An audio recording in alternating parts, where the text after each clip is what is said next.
Now here's an easy one to take apart. The video we're looking at claims to show a simple generator setup that can supposedly power light bulbs, tools, and even produce 7 kilowatts of electricity. The creator glues two small 18-volt motors onto a board and connects them with a thin belt. One motor is powered by a little plug-in supply, and the other is presented as a generator producing electricity.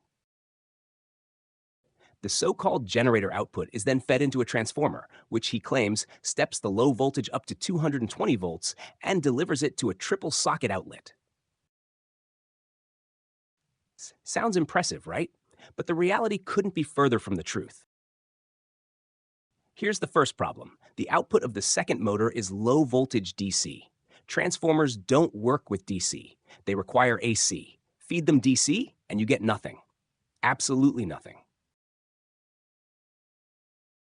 Yet in the video, we're shown bulbs lighting, the motor apparently feeding itself, and the claim that the system produces 7 kilowatts. 7 kilowatts? From two tiny drill motors and a belt? Let's think this through.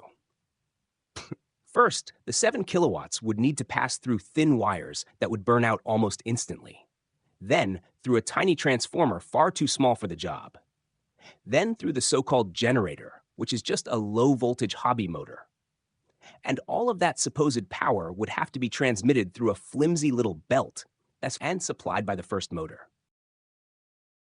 And finally, all 7,000 watts would have to come from this, a little plug-in power supply, which is laughably impossible.